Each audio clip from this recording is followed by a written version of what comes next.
The internet has changed the world around us in too many ways to list. I personally can't remember the last time that I went a full day without using the internet for work, entertainment, and convenience. Some of the world's largest companies have been built on providing services through the internet, and 3 years ago, when a global pandemic put the world into lockdown, the internet was there for us so that we could work from home and play Among Us with our friends to avoid going crazy in isolation. So, with all of that in mind, what do you think has had more of an impact on the global economy? The internet or the washing machine? Go on, answers in the comments section. It sounds like a pretty dumb question, but it's actually one that a lot of economists disagree on. The argument in favour of the washing machine is that we no longer appreciate how much of an impact the automation of domestic duties has had on our lives, and we simultaneously overestimate the impact that the internet has had on our economies.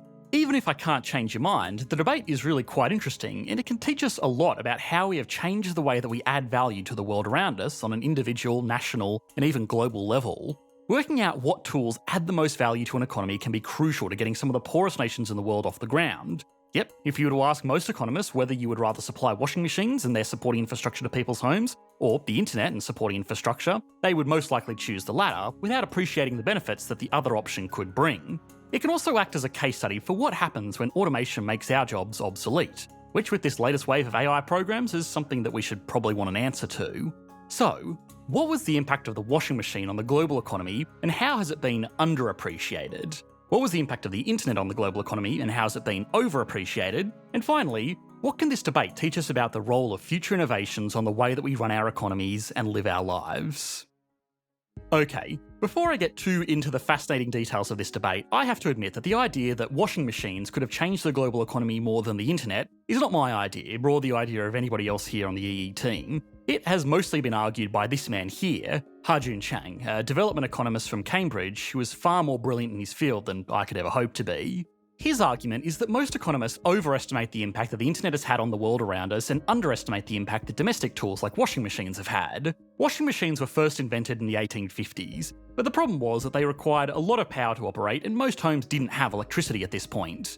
The few houses that did have the incredible luxury of electrical power also had little use for an automated washing machine, because if they could afford a fancy new technology like electricity to be supplied to their home, they could also afford domestic servants to clean their clothes. And there was no point in buying an expensive machine just to make their job easier. By the 1930s, that started to turn around, and by this point, despite the Great Depression, a majority of homes were connected to electricity. At the outbreak of World War II, automated machines to take over domestic duties became incredibly important as women were needed in the workforce to replace men on production lines while they went off to fight in Europe and the Pacific. Cleaning clothes by hand for a family could easily be a whole day's worth of work, which was fine when the expectation was that women would stay at home and perform these duties, but when they also got regular jobs, losing a whole day to just one of many tasks that needed to be done around the home wasn't feasible. Washing machines, vacuum cleaners, electric irons, and all of the conveniences that we take for granted today reduced the time that it took to run a household so significantly that a lot of women were able to stay in the workforce even after the war was over. And one of the first things that they wanted to buy with the money that they had earned by themselves was appliances to make their life easier at home. In economics, we study something called labour productivity, which is one of the most important measurements in economics and is very often totally overlooked. Labour productivity is how much output an average worker produces in a single hour of work. For example, the average worker in the USA produces around $73 worth of output for every hour worked, according to the most recent data available. Increasing worker productivity is really important to economists because it means that workers can get paid better while not causing inflation, which leads to increasing living standards and a wealthier economy, all other things being equal. Improving worker productivity is primarily achieved by making workers that are better educated and giving them better tools to do their jobs more efficiently. We can see this with the worker productivity difference between Canada and the USA. Despite having similarly skilled workforces, US workers produce almost $20 an hour more than Canadian workers because businesses in the US, on average, invest a lot more into tools and equipment for their workers, meaning they can get a lot more done in the same amount of time. Now, we have already covered this in our most recent video on the Canadian economy, so I don't want to repeat too much, but one thing that might surprise you about labour productivity is what it can teach us about things that we think are threats to our individual economic prosperity. For starters, labour productivity actually tends to go up during economic downturns. One of the steepest improvements in US labour force productivity was after the GFC. The reason this happens is because as unemployment rises, companies tend to get rid of their worst and least experienced employees first, which means the ones that are left over are going to be better workers on average.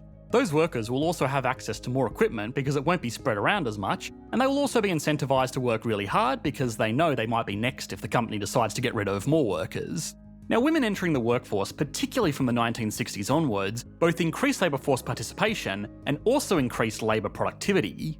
Increased labour force participation is not surprising. More people entering the workforce means a higher participation rate. But all other things being equal, adding more people should have decreased labour force productivity because new workers with not much experience are going to bring down the average and also require businesses to spread their equipment wider across a larger workforce. But that didn't happen, and the reason why was because those new workers were able to make the existing workers more efficient by taking over low-end jobs which enabled the experienced workers to leverage their skills by managing larger teams that were there to help them out. The most common example of this was something like a lawyer getting a personal assistant so that they could spend more time billing clients and less time worrying about everything else. It also made workers productive because it gave them more to do. Women entering the workforce opened up an entirely new consumer market that for the first time in history had their own money to spend on things that they valued. Freeing half of the population from full-time unpaid services and giving them the ability to join the workforce and become independent consumers was one of the biggest drivers of economic growth in the past half-century, and it was enabled by machines that made it possible for those unpaid services to be far more efficient. This change is also why a lot of economists are not very worried about the future of automation making us all irrelevant. Machines that take over the tasks that we currently have to do ourselves will either give us more time to go out and pursue more value-adding tasks, or it will mean that more is taken off our plate in the work that we already do. I am personally experimenting with artificial intelligence to do a lot of the detailed research that goes into these videos. My time is best spent explaining economic concepts through case studies like national economies or Ha-Joon Chang's washing machine theory, like right here in this very video. In most cases, I can explain the economic theories more or less off the top of my head, but linking those theories up with real-world events and data to make those theories more engageable and understandable takes hours of reading and research. Artificial intelligence could fill in those facts and figures for me, making the whole process much faster and potentially even more accurate. This means that I could make more videos, or have more free time to go out and consume things contributing to the economy either way. As of now, most of the tools are still not really as good or reliable as just doing the work myself, so I promise this wasn't secretly written by a robot to tell you not to worry about the robot revolution, but they are improving every day and they will eventually be so useful that we can't do our jobs without them, just like it would be very hard to do a lot of our jobs today without other computer programs. A more real-world example that I'm sure a lot of you are aware of is that programs like ChatGPT can now write basic code in lots of different languages based on simple inputs. A developer using a program like this could spend most of their time linking these basic commands together into a production-ready program, rather than creating them individually themselves or editing whatever they found on Stack Overflow. Tools that allow people to create more stuff in a given amount of time are almost always a good thing for the economy overall.